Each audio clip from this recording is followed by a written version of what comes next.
Once upon a time there lived a young fox that was snow white, and it was so gentle and intelligent that it was beloved by all the good people for miles around.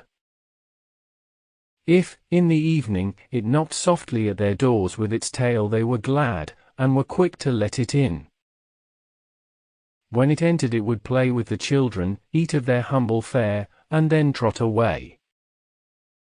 But there were hunters in the country who wanted to kill the beautiful white fox. Once or twice it nearly lost its life at the hands of these cruel men. One summer afternoon, as it was frisking about in the woods with some young fox friends, two men caught sight of it. They were fleet of foot and had dogs with them. Away ran the white fox, and the 53 men uttered an excited cry and gave chase.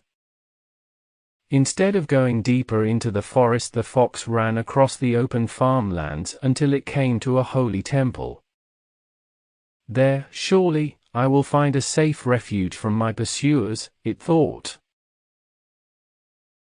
In the temple there happened to be a young prince of noble family named Yashi, deep in meditation.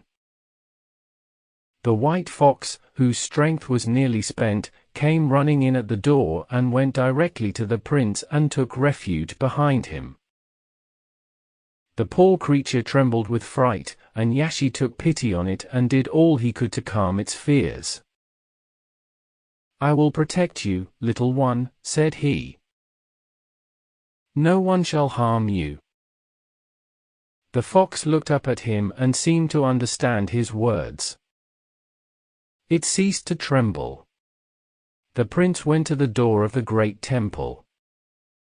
Two men hastened up to him and asked if he had seen a snow-white fox.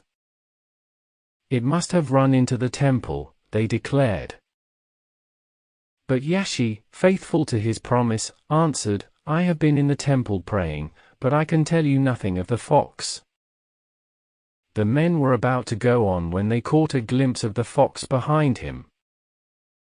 Fiercely they demanded that he should stand aside. The prince firmly refused. Then the men, intent on having their prey, attacked him, and he was obliged to draw his sword in self-defense. At this moment Yashi's father, a brave old man, came up. He rushed on the assailants of his son, but a deadly blow, which Yashi could not avert, struck the old man down.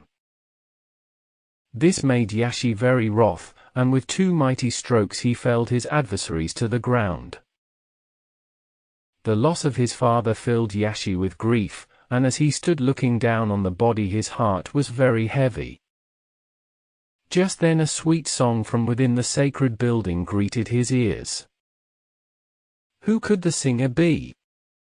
For there was no one inside when he came out. He re-entered the temple, and a beautiful maiden appeared before him. He saw from her look and manner that she knew he was in deep trouble, and he told her of the snow-white fox and the cruel hunters, and of the death of his father. Then the maiden spoke to Yashi tender words of sympathy, and her voice was so kindly and gentle that even the sound of it brought comfort to him. Presently he asked her who she was, and she replied that she was a homeless stranger.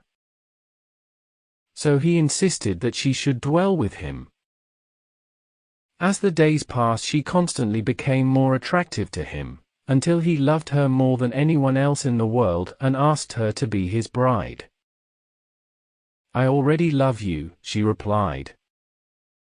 "I know that you are good and brave, and I would solace you for the loss of your father." So they were married and lived happily together. Time passed swiftly, and Yashi ruled his people wisely. At length a son was born to the prince and princess, and they were more happy than ever. But one day Yashi noticed that the princess was sorely troubled. For hours she sat alone, and tears sprang to her eyes when Yashi asked her the cause of her sorrow. She took his hand and said, "My life with you has been very delightful. But now that I have given you a son to be with you always, I must leave you." I am the Snow White Fox whose life you saved." Once again she looked into his eyes, and then without another word was gone. Yashi and his son lived long and were greatly beloved, but the Snow White Fox was seen no more.